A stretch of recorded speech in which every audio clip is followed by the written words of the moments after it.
Seriously?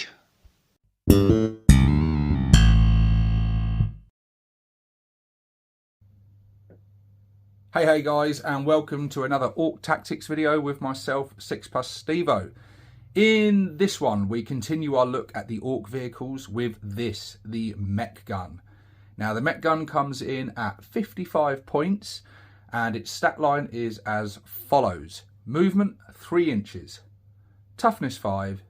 5+ save. 6 wounds. Leadership, 8+. And an objective control of 3. It comes equipped with a smasher gun and Grot Crew, but the smasher gun can be replaced with either a bubble chucker, a custom mega cannon, or a tractor cannon. I love Mek Guns. Mek Guns are awesome. I think the price point is a bit of a bargain. They add some really good firepower that you can get firing off from turn 1. Laying down cover and fire, targeting big nasty units. They've got good ballistic skill. They're just all round very good, and a bargain price, and I think they're fantastic. But let's take a look at each of the weapons. We'll start off with the bubble chucker. The bubble chucker has always been a weapon previously that's been very random. It's fun, it's awesome, it's characterful, it's quirky, but competitive wise has not been a popular one because it's just too random to ever really be reliable or really useful. When it worked well, it worked really well, but that didn't happen too often.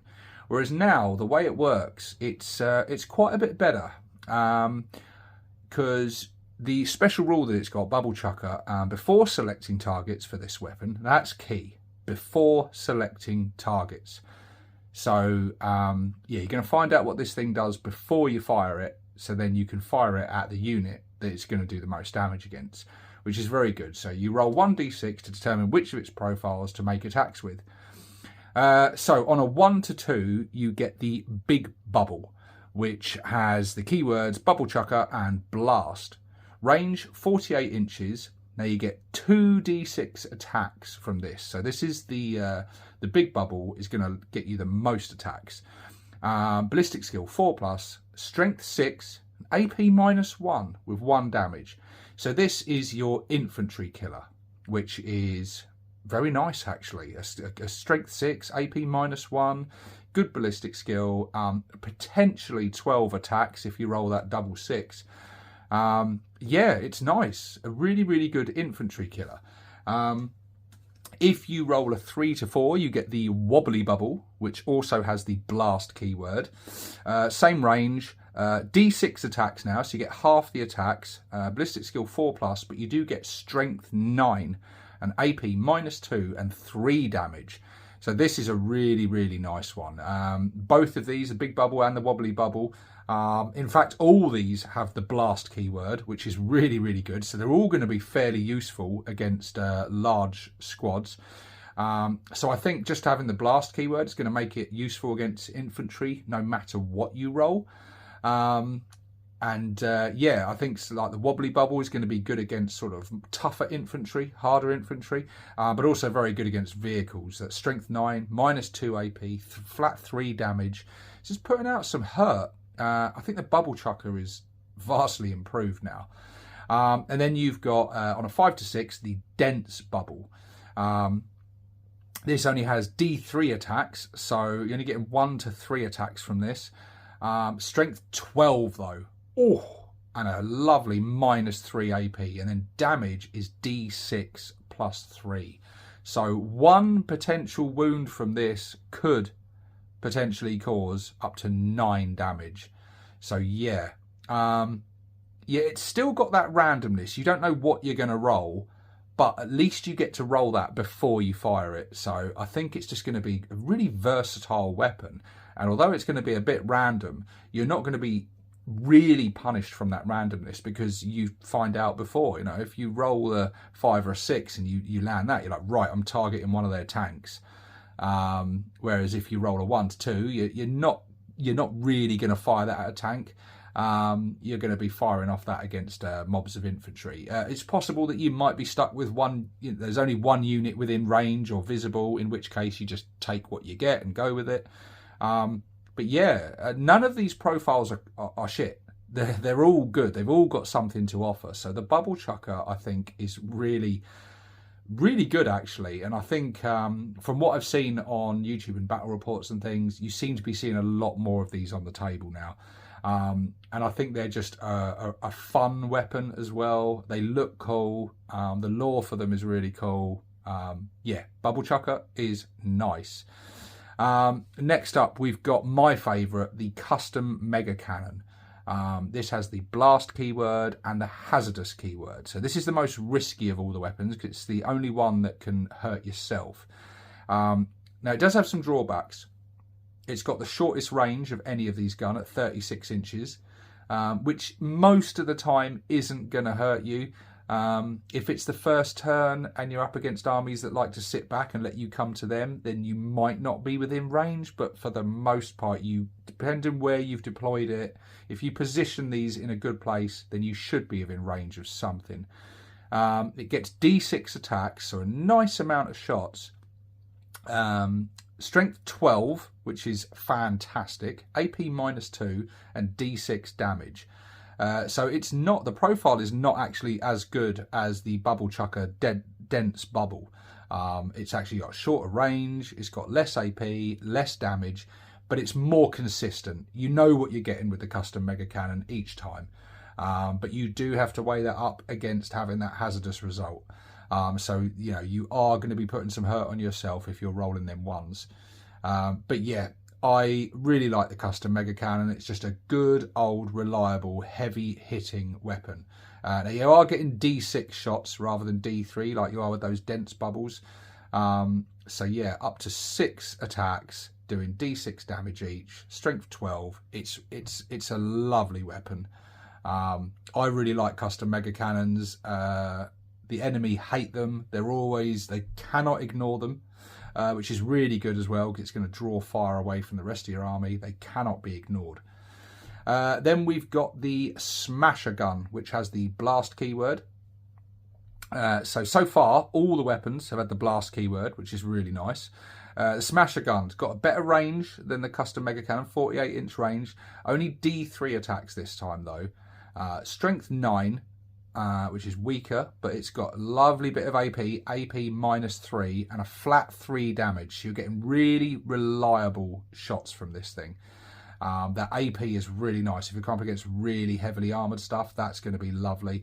And just, you know, like you get with the rockets in the Orc faction, flat 3 damage is really nice, because that D6, you know, how many times when you really need it are you rolling those ones? So just having a good, reliable 3 damage is nice. So I like the Smasher Gun. It's got a really good range. I just think, though, when you've got the Custom Mega Cannon and the Bubble Chucker there, I think the Smasher Gun is kind of the really, really safe option. There's no risk. There's no randomness. It's just good old reliable. But it's probably the sort of least orky of all these weapons. You know, it's okay. It's cool. Good AP, good reliable damage. So yeah, if you want a good reliable weapon, the Smasher Gun's probably the one to go for. And then we've got the Tractor Cannon, quite specialised. It's got the Anti-Fly 2+ and Devastating Wounds. So this thing is wounding flying units on a 2+, getting a critical wound on them, and which are turning into devastating wounds. So no armor saves at all happening against this thing. So yeah, against flyers, really bloody good. But is it any good against other things? What if you've got tractor cannons, they don't bring the flyers? Or once you've killed the flyer, then is it going to be any use against anything else? It's got 48-inch range. It only gets 1 attack. Now that's key. Now 1 attack, this thing is going to miss most of the time, because you've got that Grot ballistic skill 4+, which is really nice. But it's a 50-50 shot whether you hit with this thing. And just 1 shot, I want more shots than that, personally. I want more shots than that. It's got strength 10, AP -2, which is lovely, and then damage D6 +1. So you're getting a minimum of 2 damage up to potential 7 damage. But with that, I think it's just a tractor cannon is a very specialised one. You only really want to be bringing that if you're coming up against flyers. And when you're making your list, you're not probably going to know that. But yeah, against flyers, really, really, really good. Because they're not going to get any armor saves against it. It's going to do lovely damage to them. It's going to be reliable, but just one shot, I don't know. I think even against flyers, I'd probably rather just fire off the custom mega cannon at it and just get more shots, or even the bubble chucker, just getting a lot of shots against it. Because I think when the tractor cannon hits a flyer, it's almost guaranteed to like destroy it, bring it down, or do some heavy damage. Whereas the other guns, but it's you're likely to miss. Only half the time you're going to miss. Whereas with the other guns, you're likely to hit with something and do some damage. So for me, the tractor cannon is probably the weakest of all of these. And against, it's going to be good against vehicles with that strength 10, heavy damage, good range and everything. But again, you're getting one shot. So I think for me, the tractor cannon is the weakest of all of these.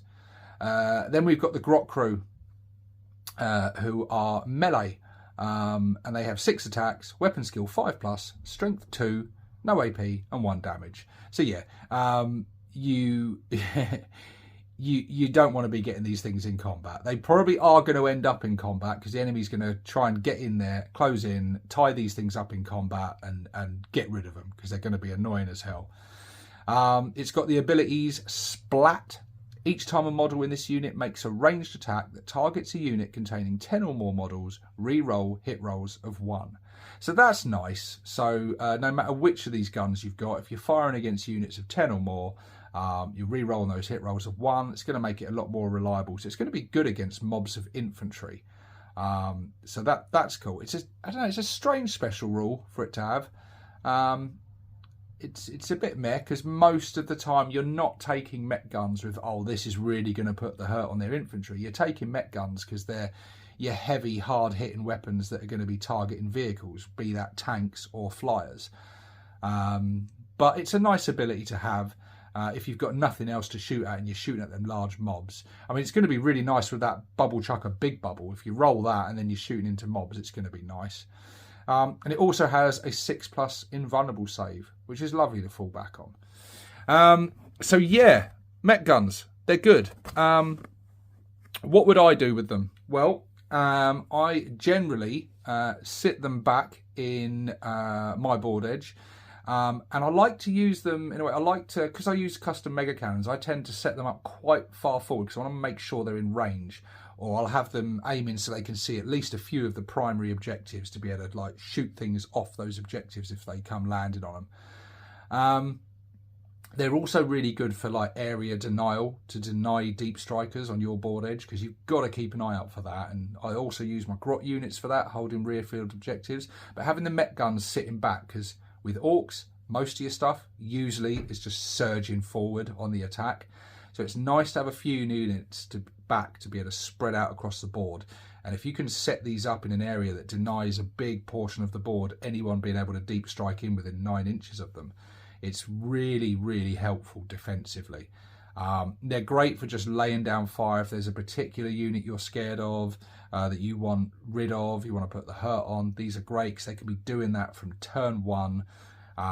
The enemy can't ignore them.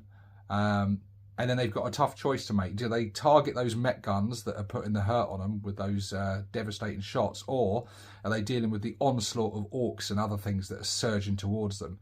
So it's always good to force your opponent into making tough decisions. But yeah, I think Mek Guns, they have a use in almost any army. They're really, really handy. And there's things you can do with them as well, because we can attach units to them. We can attach a big mech with shock attack gun, so he can add his firepower to their already considerable firepower, and if he's leading a unit of them, he grants them reroll hit rolls of 1. That's on himself and the Mek Guns as well. So yeah, pretty good. although they already get that if they're shooting at large mobs, but this way they're getting that if they're shooting at vehicles. That'll be particularly useful if you're using that tractor cannon, which just has the one shot, or any of them really. Just being able to reroll ones is always useful. So yeah, he's cool. I think the better option though is to add a regular mech. Now, a regular mech won't cast a benefit over the whole unit, but he will be able to repair the Mek Guns, or one of the Mek Guns, and then when he does this, he's adding 1 to the hit roll. Rather than just re-rolling ones, it's then bringing them up from a 4+ ballistic skill to a 3+. Now you've got like Space Marine ballistic skill with your Mek Guns.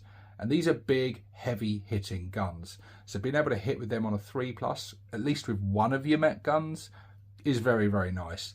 And then him being able to repair them as well is really good, especially early game, them first couple of turns. If the enemy's shooting back at them, it's good to be able to help keep them repaired and keep them going in the fight. Later on in the game, most likely the enemy's going to close in like a deep striking unit or a fast moving unit to come and pin them down and take them out. But yeah, having a mech boy or a big mech nearby them to help them in the combat as well, help try and keep them alive, is going to be good. But their main purpose is just to make them more reliable at shooting. So yeah, 2 good units to add to the Mek Guns. But yeah, 55 points, I think they're an absolute steal. They come in units of 1 to 3, so you can have up to 9 of these gits at the back of your board, of big artillery mobs. That's going to be really effective.